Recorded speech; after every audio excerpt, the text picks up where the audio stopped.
यहाँ करीब 12:15 के दरमियान में थे। पुलिस थी, बंदोबस्त था, सब कुछ था। 4 बंदे लोगों ने पत्थर फेंकना शुरू किया। वो चारों को हम लोगों ने ही दौड़ाया और 2 लोगों को पकड़कर पुलिस के ताबे में दिया। मेरे हाथ में, खुद के हाथ में मिरर है। मेरी पूरी गाड़ी जो है रात में तोड़ दी गई। उसका दूर दूर तक भीड़ से, क्राउड से कोई ताल्लुक नहीं, मगर उतना अंदर एरिया में आके स्टोन पैटरिंग का मामला यहाँ पर आया।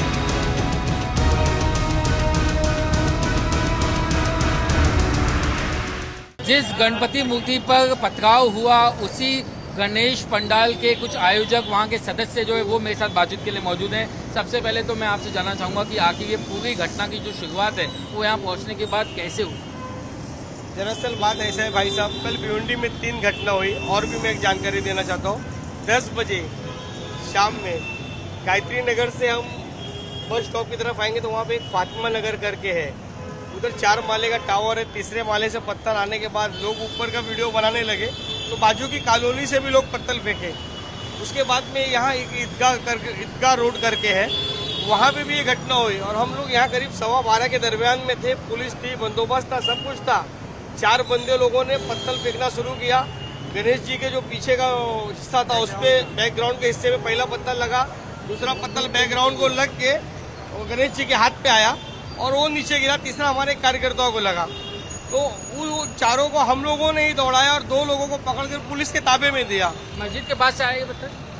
इस साइड से आया, आपके पीछे से जहाँ आप खड़े हो जी। हमारी गणेश मूर्ति इस जगह पे ही थी, वंजर पट्टी के मेन चौक पे। उसके बाद क्या हुआ? उसके बाद में हम लोगों ने कहा कि साहब आज 6 दिन के अंदर पद्मा नगर में 62 मूर्तियां तोड़ी गई। आप लोगों ने FIR लिखा, कोई कार्रवाई नहीं। उसके बाद अभी फातिमा नगर में हुआ, 5वें दिन की गणपति में गायत्री नगर में चप्पल और पत्थर फेंके गए थे। उसमें भी आप लोगों ने FIR लिखा मगर कोई आरोपी नहीं मिला। फातिमा नगर में हुआ, उसका भी आप FIR लिखोगे कह रहे हो, लेकिन कोई आपको आरोपी क्यों नहीं मिलता है? अभी ईदगाह रोड पे हुआ, वहाँ का भी आप FIR लिख रहे हो, आरोपी नहीं मिल रहा है। यहाँ का भी आप FIR लिखने का आश्वासन दे रहे हो, आरोपी क्यों नहीं मिल रहा है आपको? हम लोग को ये समझ में नहीं आता है। उसके बाद हम लोग ने ये तय किया कि 5 जगह का आप आरोपी लाओ पहले, उसके बाद हम गणेश का विसर्जन करेंगे। तो अभी आपने गणपति का विसर्जन किया है नहीं? भाई साहब हम लोगों के साथ में 3rd डिग्री यूज किए। DCP साहब ने खुद ये शब्द वापरा है कि लाठी चार्ज। सब कार्यकर्ताओं को लाठी पड़ी, किसको 2 मिला है गणेश जी के आशीर्वाद से, किसको 4 मिला है, किसको ज्यादा मिला है। तो मार हम सब लोगों ने खाया है। यहाँ तक कि हमारे नेता राजेश कुंटे जी जो राहुल जी के ऊपर केस किए थे, संघ के कारवा है कल्याण के, उनको नजरबंद किया गया। मारने के बाद जीप में डाल के उनको नजरबंद किया गया, हटाया गया कि ताकि यहाँ से छितिर बितिर हो। कल हमारे यहाँ के आमदार भी आए थे, वो भी रास्ते पे यहीं बैठे थे। ये भी लगाया गया कि मस्जिद के बाद जय श्री राम के नारे लगाए गए।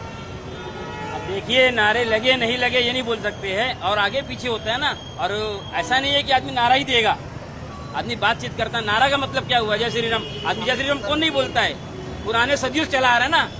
क्या राम का नाम लेना गलत है? जी, आप क्या कहें? आरोप लगे कि जय श्री राम के नारे लगाए गए मस्जिद। नहीं, प्रभु रामचंद्र जी के नारे नहीं, पूरे भारत में नहीं पूरे वर्ल्ड में बोला जाता है। और जहाँ प्रभु रामचंद्र इस भारत देश में जन्म लिए, उनके नारे नहीं लगेंगे तो किसके लगेंगे? जिन्होंने यहाँ पे जन्म लिया है, यहाँ उनकी संस्कृति है, यहाँ पे रामायण में साक्षात बताया गया है, यहाँ पे उन्होंने 14 वर्ष का वनवास किया है, यहाँ पे प्रभु रामचंद्र जी का साक्षात जन्म हुआ है, कृष्ण भगवान का साक्षात जन्म हुआ है। तो प्रभु की जय नहीं होगी तो किसकी जय होगी? आखिर ये कौन लोग हैं? ये दंगे से किसको फायदा होगा?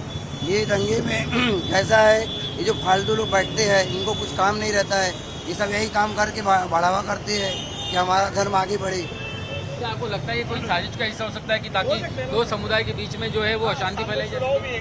कुछ सामाजिक तत्व है, उन्हीं का है। मैं सब पे क्लेम नहीं कर सकता हूँ। कुछ ऐसे लोग हैं जो गलत चाहते हैं कि ऐसा कुछ हो जाए कि बुराई दिखे। हम तो हाथ जोड़ के सभी से अपील करेंगे, ऐसा नहीं होना चाहिए। धर्म सबका है। क्या कोई साजिश की वो आपको नजर? देखिए कैसा है, राजनेता किसी के हितैषी नहीं होते, वो प्लस माइनस की राजनीति करते हैं। कहाँ से वोट बैंक मेरा प्लस होगा, कहाँ से मुझे वोट ज्यादा मिलेंगे, वो उस तरफ झुकावते हैं। लेकिन वोट के लिए गणपति बापा पर पथराव होना, पथराव नेता लोगों ने किया है, मैं ये शब्द नहीं कह रहा हूँ। असामाजिक लोग जिन्हें समाज से कोई मतलब नहीं, धर्म से कोई मतलब नहीं, जिनके खुद के खाने के वांदे हैं, सड़क पर रहने वाले लोग। क्योंकि ये भिवंडी ऐसा शहर है कि कई जगह 92 में हुआ, 96 में हुआ, 2004 में हुआ, लेकिन हमारा भिवंडी शहर भाईचारा का शहर था। यहाँ पे खरोच किसी को नहीं आई, सब मिलजुल के शांति से थे। और ये जो हुआ है घटना कल, ये पहली बार हुआ है 30 साल के अंदर। हम लोग हर साल विसर्जन करने आते।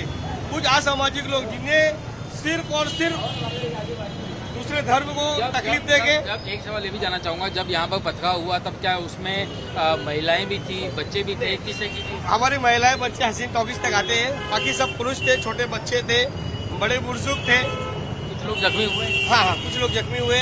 स्वयं जो मंदिर के साथ में हमारा कार्यकर्ता था उसको भी जख्म लगाए, तो छोटे छोटे जख्म थे। इसके लिए हम लोग पुलिस स्टेशन में एफआईआर, उसका उस जख्म के लिए कंप्लेंट देने नहीं गए। अब सरकार से क्या उम्मीद है आपको, खास तौर से जहाँ पर शिंदे फडणवीस की सरकार है, उससे क्या उम्मीद? मैं आपके न्यूज़ के माध्यम से, आप सभी जो न्यूज़ चैनल के लोग हो, आप लोग से हम लोग को आग्रह है कि आप लोगों के चैनल के माध्यम से मैं देवेंद्र जी को, एकनाथ शिंदे जी को सिर्फ यही कहना चाहता हूँ कि आने वाले समय में हमारे और भी त्यौहार है, तो आप कुछ ऐसा व्यवस्था कीजिए कि किसी को भी आज ईद मिलाद है वो भी अच्छे से हो जावे, नवरात्रि आ रहा है वो भी अच्छे से हो जावे, क्योंकि कुछ असामाजिक लोग जो गंदा काम करके शहर का माहौल खराब करना चाहते हैं वो नहीं हो गई। भिवंडी में बीती रात पहले पथराव की घटना हुई, उसके बाद में दो समुदाय के बीच में हिंसा हुई। आखिर इस पूरी घटना को लेकर के, खास तौर से गणपति की मूर्ति पे पथराव की घटना को लेकर के भिवंडी का मुस्लिम समाज क्या सोचता है, ये जानने के लिए मैं यहाँ पर कई सारे जो मुस्लिम युवा हैं उनके साथ मौजूद हूँ। तो सबसे पहले मैं इमरान जी आपसे पूछना चाहूंगा, आप इस घटना को किस तरीके से देखते हैं? क्या ये घटना वाकई में निंदा करने वाली नहीं? क्या आपको लगता नहीं कि एक दो मुसलमान लड़के ऐसे हैं जिन्हें कोई बात की जानकारी नहीं, वो पूरे कौम का, पूरे समाज का जो नाम बदनाम करते हैं? देखिए, मैं खाली एक मुसलमान कौम की बात नहीं करता हूँ। जो भी ऐसा आदमी है वो ये समाज के लायक नहीं है।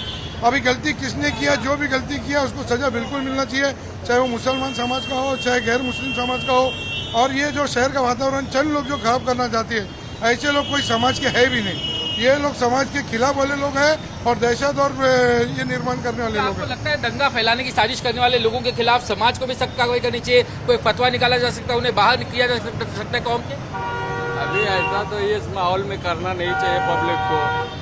अभी दोनों पक्ष का मतलब कैसा है, त्योहार है, सबको समझ के लेना चाहिए। लेकिन जो किया वो गलत है, वो गलत है, बिल्कुल गलत है। मैं आपसे भी जानना चाहूंगा, क्या आपको लगता है कि जो लोग इसके पीछे हैं, इक्का दुक्का लोग जो हैं, उनके खिलाफ सख्त कार्रवाई होनी चाहिए? क्या आपको मानते हैं? बिल्कुल कार्रवाई होना चाहिए। त्योहार अपना अपने अपने तरीके से मनाया जाए, अमन शांति से मनाया जाए, ये हमारा संदेश। मेरे साथ कुछ और भी युवा है, मैं आपसे जानना चाहूंगा कि गणपति का विसर्जन यहाँ होता है, गणेश की मूर्ति निकलती है और उस पर पथराव होता है और बाद में आरोप लगता है कि जो मस्जिद के पास कुछ जो लड़के खड़े थे उन्होंने ये किया, उनमें से कुछ लोगों को हिरासत में लिया गया। कितना जो ये निंदनीय घटना आपको लगती है? बहुत निंदनीय घटना लगती है और ये घटना होना नहीं चाहिए था। हिंदू मुस्लिम सब एक साथ रहते हैं, ये भिवंडी की और महाराष्ट्र की एकता है। सिख हो, सिखाई हो, कोई भी हो, सब एकता के साथ है। ये जो हुआ है ये गलत हुआ है। यहाँ के लोग हो सकते हैं, बाहर के लोग हो सकते हैं, ये अभी मालूम तो नहीं है, तहकीकात होंगी उसमें समझ में आएगा कौन कहाँ का है। क्या आप क्या कहना चाहेंगे इस पूरी घटना के ऊपर? क्या बाहर की कोई ताकतें हैं जो आकर के माहौल बिगाड़ने की कोशिश कर रही हैं? बाहर की ताकत तो नहीं है, पर जो भी हुआ यहाँ पे होना नहीं चाहिए। आज हम इतने साल से सब बना रहे एक साथ मिलजुल कर, तो इसी तरह मिलजुल कर बनाना चाहिए।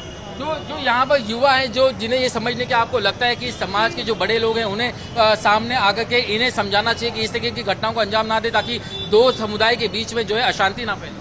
बिल्कुल, ये बहुत ज़्यादा ज़रूरी चीज़ है कि बड़े लोगों को आगे आकर जो है वो समझाना चाहिए। इस तरह का हेट्रेट जो है वो भिवंडी में आज तक देखने के लिए नहीं मिला है, मगर अब हम लोग नोटिस कर पा रहे हैं। मेरे हाथ में, खुद के हाथ में मिरर है, मेरी पूरी गाड़ी जो है रात में तोड़ दी गई। उसका दूर दूर तक भीड़ से, क्राउड से कोई ताल्लुक नहीं, मगर उतना अंदर एरिया में आके स्टोन पैटरिंग का मामला यहाँ पर आया है। पूरी गाड़ी तोड़ गई। मैं पूछता हूँ कि ये जो भरपाई है वो कौन कर देगा? भले ही जो है ये हमला जो है गणेश की मूर्ति पर हुआ, लेकिन आपके मन में इस पूरी घटना को लेकर कितना गुस्सा है? देखिए, जो आपको पहले कहा कि ये घटना होना नहीं चाहिए, लेकिन साथ ये भी बोलना है कि घटना को लेकर गुस्सा है आपके मन में? नहीं, गुस्सा तो आई है। देखो, गुस्सा दोनों समाज में रहेगा थोड़ा, क्योंकि आप देखिए ये मस्जिद के सामने खड़े होकर नारा भी नहीं मारना चाहिए, वो भी एक मामला गलत हो गया था। हमेशा जैसे अमन शांति जाते थे, मस्जिद के सामने खड़े होकर नारा भी नहीं मारना चाहिए, वो भी एक। क्या नारा लगाया गया? कल वहाँ जय श्री राम का नारा मस्जिद के गेट पे मारा जा रहा था, वो भी नहीं होना चाहिए। जय श्री राम का नारा देना गलत है? हाँ, गलत है, ये बात गलत है। अभी किसी के भी मजहब के पास जाएगा कोई भी, जय श्री राम का नारा देना गलत है? नारा देना गलत नहीं है। मस्जिद हो, दरगाह हो, उसके सामने आप खड़े रह के नारा देंगे तो? जय श्री राम नारा कहना गलत है? मस्जिद के गेट के सामने नहीं मानना चाहिए। मस्जिद के सामने जय श्री राम का नारा नहीं देना चाहिए। देखिए, कोई भी अभी हम देखो, कोई भी मुस्लिम समाज बेकाबू हो सकता है? नहीं, मुस्लिम बेकाबू होगा नहीं। आप कोई भी समाज को, आप किसके भी घर में जाके किसको भी गाली दोगे, किसको भी कुछ भी बोलोगे, मंदिर के सामने अल्लाह अकबर बोले तो लोग नारा चाहिए, बिल्कुल नहीं बोलना चाहिए। अरे बिल्कुल नहीं बोलना चाहिए। आप मेरे पास को आपत्ति नहीं होनी चाहिए? नहीं, बिल्कुल नहीं। कोई भी मंदिर के सामने मुसलमान ने जाके अल्लाह नारा तकबीर अल्लाह अकबर नहीं बोलना चाहिए। और वैसे ही कोई दूसरा समाज यानी भी, अगर चलते चलते जय श्री राम बोलते हुए जाए तो पहले वो देख ले कि आसपास यहाँ कोई मस्जिद है कि नहीं। मस्जिद है कि नहीं है, इतना तो हमको भाईचारगी से सब जगह रहना है। इसका मतलब ये नहीं कि हम जाते जाते कहीं पे भी मंदिर के सामने नारे तकबीर अल्लाह अकबर, ये मैं सकता। यानी जय श्री राम बोलने से पहले देख लिया जाए आसपास का माहौल क्या है, यहाँ पे कौन लोग है नहीं। आपको जय श्री राम बोलने का मना ही नहीं है, आपको मना ही नहीं है, किसी को भी मना ही नहीं है। हिंदुस्तान का जो संविधान है वो हर आदमी को अपने अपने भगवान को, अपने अपने अल्लाह को मानने की इजाजत देता है, लेकिन उसका एक दायरा होना चाहिए। जिन लोगों ने इस कारनामे को अंजाम दिया उनके खिलाफ कार्रवाई होनी चाहिए, सख्त सजा होनी चाहिए। बिल्कुल होना चाहिए। त्यौहार अपने अपने तरीके से अपना अपना अमन शांति से मनाना चाहिए। अभी आपको लगता है कि सजा होनी चाहिए, उन्हें कुछ कार्रवाई जरूर जरूर, क्यों नहीं होना चाहिए। शांति की क्या अपील आप बना जो है लोगों से करना चाहिए? अमन और शांति का त्यौहार है और उसको शांति से रहना चाहिए। कोई भी समाज, मेरा यही बोलना है कि जो चाहे मस्जिद के सामने जय श्री राम नारा जो लोग जानबूझकर मानते हैं वो लोग भी गलत है, और जो लोग मुसलमान जो जाके अगर मंदिर के सामने नारा तकबीर अल्लाह अकबर बोलते हैं वो भी वो मुस्लिम समाज के लोग गलत है। ये नहीं होना चाहिए। कहीं ना कहीं यही बात को लेके जो असमंजस है, नासमझी है या डाउट है, क्या जो मौलाना या मुफ्ती इनका यही तो काम होता है कि वो आकर के लोगों को क्लियर करके क्या सही है क्या गलत है? हाँ बिल्कुल, उनको समझाना चाहिए कि क्या सही है क्या गलत है। हर एक मजहब के लोगों को समझाना चाहिए क्या होना चाहिए क्या नहीं होना चाहिए, क्योंकि मिलजुल के ही रहना है तभी तरक्की होगा भिवंडी का। क्योंकि अब इतना बदनामी हो रहा है भिवंडी का कि महाराष्ट्र में यहाँ पे ऐसा हुआ, अभी 10 साल में ऐसा 15 साल में तो नहीं हुआ कुछ। निश्चित तौर पे आपने यहाँ पर सुना कि किस तरीके से जो मुस्लिम समुदाय के जो लोग हैं उनके यहाँ पे क्या विचार हैं, और ये वहीं पर बात आकर के रुक जाती है कि जो समाज के जो बड़े हैं, बुजुर्ग हैं, वो जिम्मेदार लोग हैं, वो सामने आए और वो युवा को जो है वो ठीक ठाक सही रास्ते पे चलने की हिदायत है, वरना इस तरीके की जो सोच है वो निश्चित तौर पर समाज के लिए खतरनाक साबित हो सकती है।